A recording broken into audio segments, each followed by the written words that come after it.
Madame, mademoiselle, monsieur, bienvenue à Metro News. Voici les principaux titres qui seront développés aujourd'hui. Des incidents ont une nouvelle fois éclaté ce jeudi lors d'une manifestation anti-gouvernementale. 10 ouvriers ont été blessés lors d'une manifestation de protestation à la compagnie de développement industriel Codevi, mercredi 27 septembre à Ouanaminthe. Le président de la République lance une série de dialogues permanents avec plusieurs secteurs. Metro News vous est apporté par Haytrack, l'esprit bâtisseur, et Inoto SA, concessionnaire des véhicules Toyota. Haytrack vous invite à gagner des cadeaux avec l'huile moteur mobile Delvac. Grattez l'étiquette jaune, découvrez votre code, envoyez-le au 8110, réclamez votre prime au bureau mobile. L'huile mobile Delvac est représentée en Haïti par Haytrack. Chaque continent, chaque pays, chaque route est différente. Derrière chaque virage, une nouvelle aventure vous attend. Toutes les routes nécessitent une attention particulière. C'est pourquoi, achetez votre Toyota chez un distributeur officiel. Vous obtenez un véhicule fabriqué spécifiquement pour votre pays, un service après-vente spécialisé and genuine spare parts that will make your investment and vehicle perform to the maximum.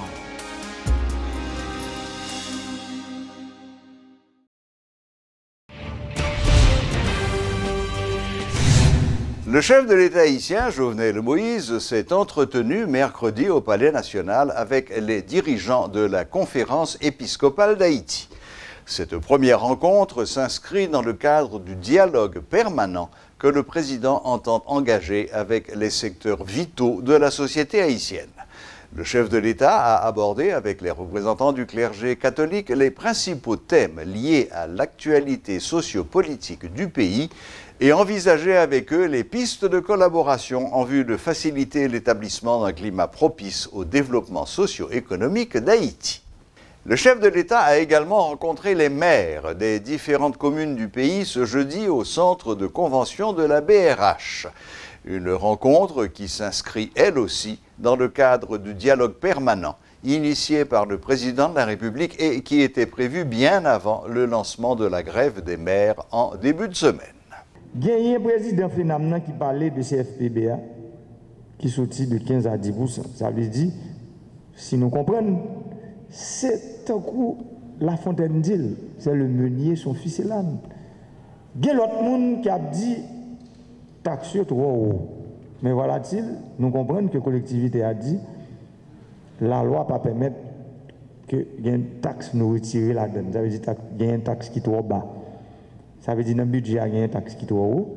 Mais dans le budget, il y a une taxe qui est trop bas tout. Et l'autre, ça me connaît dans le budget, il y a des services ou bien des objets que Haïti qu'on a acheté aujourd'hui pas de taxe sur eux du tout. Ça veut dire qu'il qu'on paye un paquet d'argent, la douane, aujourd'hui taxe à zéro. Nous pas dans l'idée nous pour nous faire un budget qui était catégorisé, qui te dit je fais le bon groupe monde et puis je pas faire le bon l'autre groupe. Je crois que le budget a fait pour tout le monde. Je pense que c'est un chita pour dialogue ça nous commencer là. Et c'est pour ça, moi appuyé magistrat sud là, leur parler état général sectoriel que je fais campagne avec lui. Il parlait pour état général sectoriel ça pour nous commencer dans mi-temps collectivité. Parce que le président Fenamnan clair, il y a une série de lois qui désuètent cap diriger le pays. Loi ça yo mettez nous en conflit avec peut-être pas nous. Exécutif, législatif, judiciaire, collectivité, à cause de loi qui part en harmonie et puis nous diviser. État général sectoriel, je pense que son nécessité, il faut déraper tout de suite. Il faut déraper tout de suite pour la collectivité apprendre loi nous mettre sous table. Pour nous dire mes problèmes qui sont et puis mes solutions nous voulons porter. Dans le respect l'un pour l'autre. Dans respecter l'autre pouvoir parce que et dans respecter la Constitution parce que c'est important. Quel que soit ça nous-mêmes n'a proposé comme loi, il faut ne pas oublier, il faut qu'il entre dans le cadre sa Constitution dit. Moi je pense que l'État général sectoriel dans le niveau collectivité est extrêmement important pour nous réfléchir tout de suite et me pouvoir central là, à travers le ministère intérieur et des collectivités territoriales, pareil pour supporter le lancement ça tout de suite pour nous commencer si tu as parlé ça rapide, si tu as parlé collectivité. Parce que il y a un problème dans le royaume, il y a pile problème, il y a pile tête chargée qui pour résoudre, parce que si on ne pas résoudre, pita capitrice. Que nous, chaque qui là, c'est l'État que nous avons. Ça veut dire, nous sommes des élus, nous sommes des responsables. Nous sommes des responsables, leur bon problème, et pas dans la rue problème. D'ailleurs, pouvoir nous retirer dans la rue. C'est la première fois qu'il y a tout élu ça, oui. Il y a président, il y a sénateur, il y a député, il y a magistrat, il y a Kazek, il y a Azek, il y a délégué de ville. C'est pas dans la rue le problème nous résout. Leur bon problème, bon président FENAM, qui est là, c'est nous qui choisissons, président de la fédération. Il y a un directeur cabinet pas moi. Il y a un premier ministre qui est là. Rapidement, depuis mon problème, nous demandons une réunion en urgence, tout à fait assez simple, pour l'État réuni pour nous discuter du problème de l'État. Je crois que c'est là pour nous arriver. Là, ça nous un signal fort. Une nouvelle manifestation antigouvernementale s'est déroulée ce jeudi à Port-au-Prince. Partie du Bel Air, la manifestation avait commencé à dégénérer, arrivée à Delma 32. Les manifestants entreposaient des pierres et autres débris sur la chaussée. Les protestataires sont descendus par l'ALU avec l'intention de se rendre devant le Palais national. Mais au niveau de la rue Lamar, au Champ de Mars, ils ont buté sur un barrage de police et ont quand même tenté de franchir le périmètre de sécurité en lançant des pierres dans toutes les directions, ce qui a créé un vent de panique dans la zone. La police a lancé des gaz lacrymogènes afin de disperser les manifestants qui ont mis le feu à un véhicule de la PNH en stationnement. Peu de temps après, ils ont mis fin à leur mouvement, mais ont annoncé qu'ils regagneraient les rues samedi et dimanche prochain.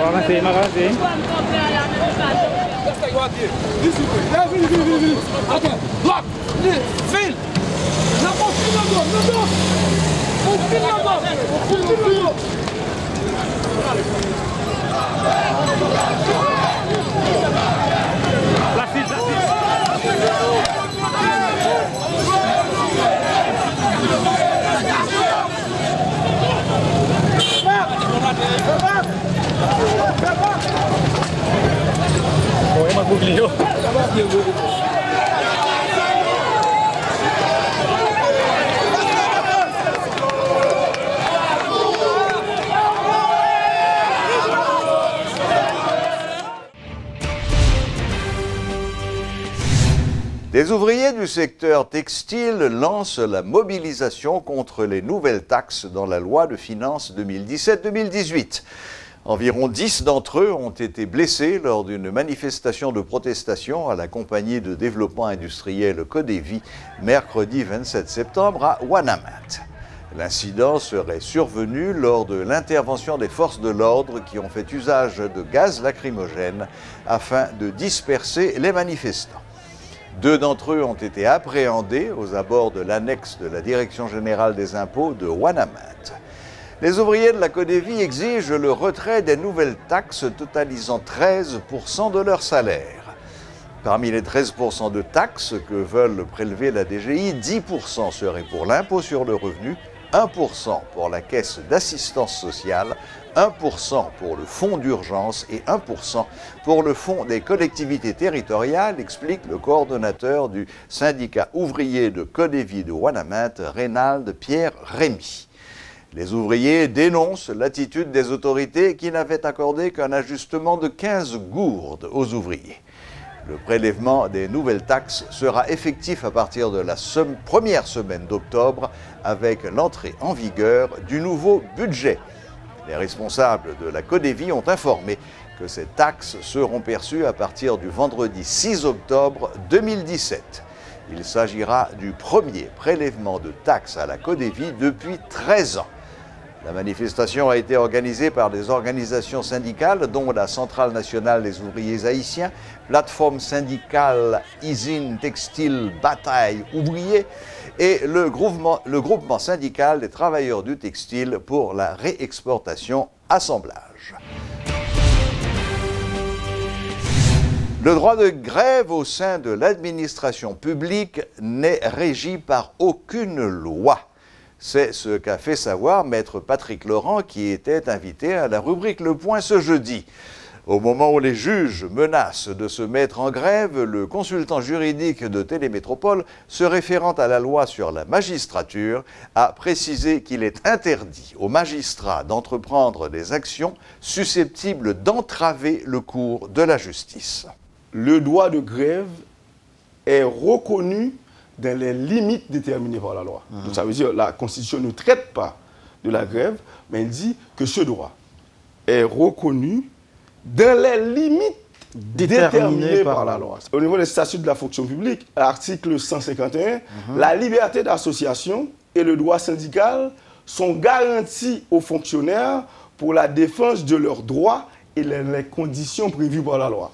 Or, le décret du 22 janvier 2005 porte en révision du statut général de la fonction publique, reconnaît aux fonctionnaires le droit d'être syndiqué.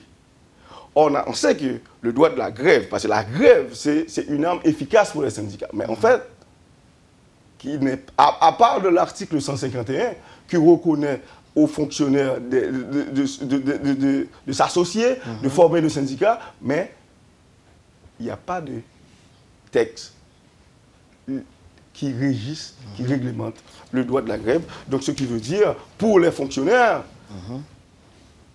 le fonctionnaire n'a pas de référence légale pour dire quand fonctionnaire de l'administration publique. Quand il faut entrer en grève, quelles sont les limites et quand est-ce que cette grève est légale. Comprenez, mais la définition donnée dans le Code du travail, c'est la cessation, cessation aussi du contrat de travail. Ça veut dire que quand on est en grève, c'est que le contrat de travail est suspendu. Et vous allez voir dans le Code du travail, quand la grève est légale, le patron est tenu de payer le salaire. Mais si la grève n'est pas légale, pendant la période de la grève, le patron n'est pas tenu de payer. Que ce soit l'arrêt de travail, que ce soit de grève au sens large du terme, c'est une cessation de travail. Donc, ce qui veut dire, cela revient au même. Le gouvernement fédéral allemand a déjà investi près de 150 millions d'euros en Haïti depuis le séisme de 2010. L'annonce en a été faite par l'ambassadeur Manfred Auster. Selon le diplomate, cette somme a été dépensée à travers plusieurs projets et notamment dans l'agriculture et les infrastructures. Il a fait remarquer que l'un des plus grands projets financés par le gouvernement allemand demeure la réhabilitation de la centrale de Péligre qui en est à sa phase finale. Nous sommes vraiment engagés avec à peu près 22% du budget de l'Union européenne totalement dans tous les projets de l'Union que vous voyez ici en Haïti. À peu près 22% sont de l'argent d'Allemagne aussi. Nous donnons normalement un chiffre de 115 millions d'euros pendant les derniers 10 ans, la plupart depuis le tremblement de terre en 2010. Cette somme est investie avec différentes options, soit directement avec le gouvernement, le KfW est en train de renouveler des turbines à Péligre, soit vers des ONG comme ceux qui sont présentés ici, soit aussi dans les projets, disons, micro-projets de l'ambassade où nous, ici à l'ambassade, sont directement les gestionnaires pour les projets micro par le plus grand chiffre, le plus grand somme que nous pouvons donner dans un seul de ces projets, c'est jusqu'à 20 000 euros. Et à peu près 10 de ces projets sont réalisés par an, alors une totalité de 200 000 euros juste par l'ambassade nous-mêmes.